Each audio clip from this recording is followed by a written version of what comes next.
നമുക്ക് ഇത് മത്തങ്ങ വിളയിക്കാം. ഒരു കഷ്ണം മത്തങ്ങ നല്ല മൂത്ത് പഴുത്ത മത്തങ്ങയാണ്. കടയിൽ നിന്ന് ഈ പച്ചക്കറി കടയിൽ എന്ന് പോയാൽ പച്ച മത്തങ്ങ കിട്ടുള്ളൂ. ഇത് അനിയൻ്റെ മോള് ഉണ്ടായി കിട്ടിയതാണ്. അപ്പം അതൊരു കഷ്ണം ഞാനത് വിളയിക്കാമെന്ന് വിചാരിച്ചു. ഇതിന് വിളയിക്കാൻ നല്ല മൂത്ത് പഴുത്ത മത്തങ്ങ പറ്റുള്ളൂ. മൂക്കാത്ത മത്തങ്ങ കാര്യമില്ല, അത്ര വലിയ ടേസ്റ്റൊന്നും കിട്ടില്ല. ശരിക്കും വെന്ത് ഇതായി നമുക്ക് ഇത് തൊണ്ടൊക്കെ ചെത്തി കുക്കറിലിട്ട് ഞാൻ ഒരു 3 വിസിൽ കേട്ടാൽ ശരിക്കും വെന്തോട്ടയും. എന്നിട്ട് അത് നമുക്ക് ബാക്കി കാര്യങ്ങൾ ചെയ്യാം. ഇതൊന്ന് ചെത്തി നുറുക്കിയെടുക്കാം കേട്ടോ. മത്തങ്ങ വിളയിക്കുക. ചിലർക്കൊക്കെ അറിയാതിരിക്കാം. മത്തങ്ങ നല്ല മൂത്ത് പഴുത്ത നമ്മുടെ പറമ്പിൽ നിന്നൊക്കെ കിട്ടും. പണ്ടൊക്കെ നട്ട് ഒക്കെ കിട്ടിയായിരുന്നു. ഇപ്പോൾ ഞാൻ പറഞ്ഞില്ല, വെള്ളം കയറൽ ഭയങ്കര പ്രശ്നമായിരിക്കുക. ഒരു സാധനം പറമ്പിൽ ഇതാവില്ല. അപ്പോൾ മത്തങ്ങയൊക്കെ നന്നായിട്ട് പൊട്ടിച്ച് കുമ്പളങ്ങി മത്തങ്ങയൊക്കെ നന്നായിട്ട് പറിച്ച് കടകളിൽ കൊടുത്തിട്ടുണ്ട്. നമ്മൾ മത്തങ്ങ ഇങ്ങനെ നുറുക്കി ഇതാക്കി എടുത്താറുണ്ട് കേട്ടോ. അപ്പോൾ ഇതിനെ നമുക്ക് കഴുകി ഈ കുക്കറിൽ ഇടാം. കുക്കറിലിട്ടിട്ട് ഒരല്പം വെള്ളം ഒഴിച്ച് വേവിക്കാം നന്നായിട്ട്. അത് നമുക്ക് ഉരുളിയിൽ അങ്ങനെയൊക്കെ ഇട്ട് വേവിക്കേണ്ട ഇതുള്ളോ.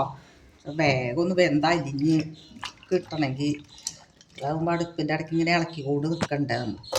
ഇതാകുമ്പോൾ കുക്കറിലിട്ട് ഒരു 3 വിസിൽ വന്നിട്ടുണ്ടെങ്കിൽ വെന്ത് ശരിക്കും ഉടയും. എന്നിട്ട് ഇതിനെ നമുക്ക് ഉരുളിയിലേക്ക് അല്ലെങ്കിൽ ചീനച്ചട്ടിയിലേക്കോ പകർത്തി വരട്ടാം.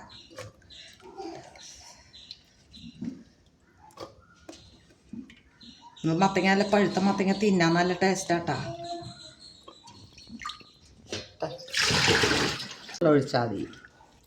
എന്നുവെച്ചാൽ മത്തങ്ങയ്ക്കൊരു വെള്ളം ഉണ്ടാവുമല്ലോ, അത് നമുക്ക് അടപ്പത്തിട്ട് കുറേ സമയം എടുക്കും. അല്ലെങ്കിൽ വെള്ളം വറ്റി വിരിഞ്ഞൊക്കെ കിട്ടാൻ. 4-4.5 കഷ്ണം ശർക്കര എടുത്തിട്ടുണ്ട്. അത് ഉരുകാൻ വെച്ചിട്ടുണ്ട് കേട്ടോ. അതൊന്ന് ഉരുകിയതാവുമ്പോൾ നമുക്ക് ചീനച്ചട്ടിലേക്ക് അരിച്ചൊഴിക്കാം. മത്തങ്ങ ശരിക്കും വെന്തു, വെള്ളം കൂടിയിട്ട് അത് നമുക്ക് ചീനച്ചട്ടിലേക്ക് ഇട്ട് വെള്ളം വലിച്ചെടുക്കാം.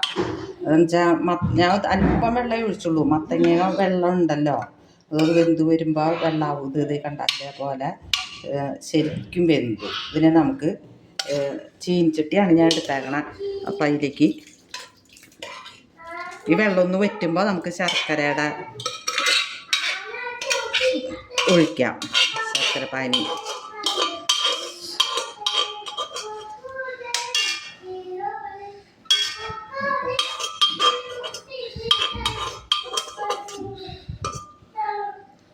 വെള്ളം വറ്റി നമുക്കിനി ആ ശർക്കരയുടെ പാനി ഒഴിച്ചു കൊടുക്കാം. അരിച്ചൊഴിച്ച് ഇതാക്കി ശർക്കരയുടെ വെള്ളവും കൂടി ഒന്ന് വറ്റണം. ശരിക്കും ശർക്കരയിൽ നമുക്ക് വരട്ടി ആക്കിയെടുക്കണം.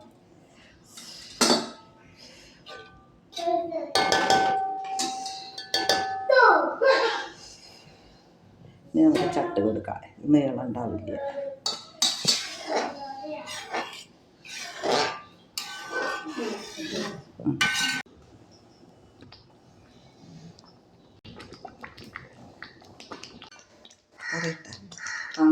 ഇതേപോലെ തെറിച്ചു തുടങ്ങി.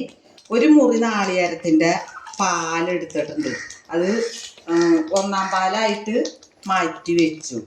എന്നിട്ട് അതിൻ്റെ 2-ാം പാലിൽ ഒരു 2 സ്പൂണ് പൊടി എന്ന് പറഞ്ഞാൽ നമ്മുടെ വറുത്ത പൊടി. ഞാനിത് തരി വേണമായിരുന്നു. അപ്പോൾ അത് തരിയുള്ള പൊടി നോക്കിയപ്പോൾ വേറെ ഇല്ല. നമ്മുടെ ചെമ്പാപ്പൊടിയുടെയാണ് ഞാൻ എടുത്തേക്കണത്. ഇപ്പോൾ ഇതിലേക്ക് നമുക്ക് ഒഴിച്ചു കൊടുക്കാം. ഒന്ന് നല്ല കട്ടി ആയിട്ട് കിട്ടാനാണ് പൊടി ചേർത്തത്. പിന്നെ നമുക്ക് നന്നായിട്ട് ഇളക്കി കുറുക്കി കൊടുക്കാം. കുറുകുന്ന വരെ നല്ല കട്ടയായിട്ട്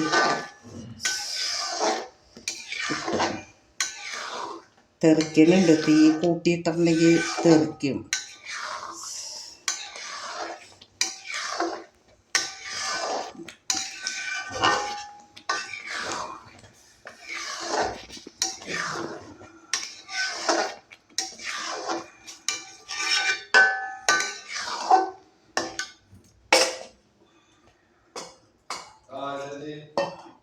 ആ ഒന്നാം പാലെന്ന് പറഞ്ഞത് അതുകൂടി അതിലേക്ക് ഒഴിച്ചു കൊടുക്കാം. ഒരു മുറി നാളികേരമാണ് ഇട്ടാണ്. ഒരു മുറി നാളികേരത്തിൻ്റെ പാല്.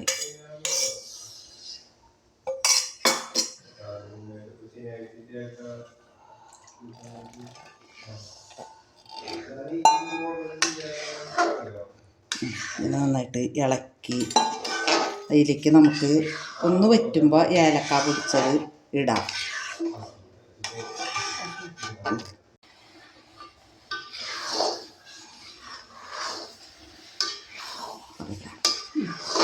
ഇതിപ്പോൾ ഇതേപോലെ ആയി. ഇനി ഇത് തണുക്കും തോറും നമുക്ക് മുറിച്ചെടുക്കാവുന്ന ഇതിലാവും. ഏലക്ക പൊടിച്ചത് ഇടാം. ഞാൻ ഒരു 10-12 ഏലക്ക എടുത്തിട്ടുണ്ട്. അതിങ്ങനെ തൊണ്ടോട് കൂടിയിട്ടാണ് കേട്ടോ. ആ തൊണ്ട് നല്ലതാണ്. നമുക്ക് കടിക്കാൻ തൊണ്ടങ്ങനെ ഇറക്കുന്നത് നല്ല ഇതാണ്. ഇങ്ങനത്തെ കുഞ്ഞു കല്ലിലിട്ട് സച്ചെടുക്കാം. തൈക്ക് കടിക്കുന്നത് നല്ലതാണല്ലോ ഏലക്കായുടെ. വല്ലാണ്ട് പൊടിഞ്ഞിട്ട് ഭസ്മം പോലെ ആവണ്ട.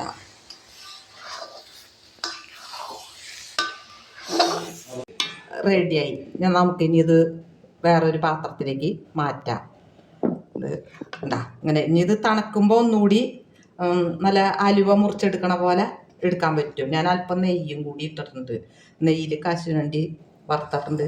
അത് നമുക്ക് ഇതാക്കാം. ഇത് ഭംഗിയുണ്ട കാണാം. അങ്ങനെ നമ്മുടെ എൻ്റെ സ്പെഷ്യൽ മത്തങ്ങ വിളയിച്ചത് ഒരു വിഭവം, എൻ്റെ സ്പെഷ്യൽ വിഭവം മത്തങ്ങ വിളയിച്ചത് റെഡിയായി. ഇത് എല്ലാവരും ഒന്ന് ശ്രമിച്ച് നോക്കുക. എല്ലാവർക്കും ഇഷ്ടാവും. കൊച്ചു കുട്ടികൾക്കൊക്കെ ഇങ്ങനെ ഹലുവ മുറിക്കണ ജാതി നമുക്കത് മുറിച്ച് കട്ട് ചെയ്ത് എടുക്കാം. കനം കുറഞ്ഞ ഇതായിട്ട് പരത്തി വെക്കുകയാണെങ്കിൽ ഇതാക്കാം. ഇതിപ്പോൾ കട്ടി ഉണ്ടാവും എന്നുവെച്ചാൽ അത്രയും വലിയ പാത്രത്തിലാണല്ലോ ആക്കിയേക്കുന്നത്. അപ്പോൾ അത് നമുക്ക് നൈസായിട്ട് വല്ല പ്ലേറ്റിലാ അങ്ങനെ എന്തിലേക്കിലൊക്കെ പരത്തിയിട്ടുണ്ടെങ്കിൽ ശരിക്കും ഹലുവയുടെ പോലെ മുറിച്ച് എടുക്കാം. അങ്ങനെ മത്തങ്ങ വിളയിച്ചത് എല്ലാവരും ഒന്ന് പരീക്ഷിച്ച് നോക്കുക. ഇഷ്ടമായെങ്കിൽ അഭിപ്രായം പറയുക. എടുക്കണം. നമ്മുടെ മത്തങ്ങ വിളയിച്ചത് റെഡിയായി. ഇപ്പം തണുത്ത് ഇതേപോലെ ഞാൻ മുറിച്ച് ഇതാക്കി വെച്ചു. അപ്പം നമുക്കത് ടേസ്റ്റ് നോക്കാം. കേക്കാണ്. കപ്പലണ്ടി കേക്ക്. പിന്നെ ഉള്ളത്രയ്ക്ക് അങ്ങോട്ട് എന്ന് വെച്ചാൽ ഇത് കട്ടി ഉണ്ടായില്ല. കട്ടിയുള്ള കാരനോട് ചെറിയ ഉയരം കുറഞ്ഞ ചെറിയ വല്ല പാത്രങ്ങളിലാക്കിയിട്ട് പരത്തി വെച്ചിട്ടുണ്ടെങ്കിൽ ശരിക്കും നല്ല ഉറച്ച്. ഇതിപ്പോൾ പുറം നല്ല ഉറപ്പാണ്. പുറമിട്ട് നോക്കുമ്പോൾ ആണ് അല്പം ഇത് അത്രയ്ക്ക് അങ്ങോട്ട് ഉറക്കാത്ത പോലെ. എന്ന് വെച്ചാൽ അത് നമുക്ക് അതിൻ്റെ പ്ലേറ്റ് ഉയരം കുറഞ്ഞ എന്തെങ്കിലും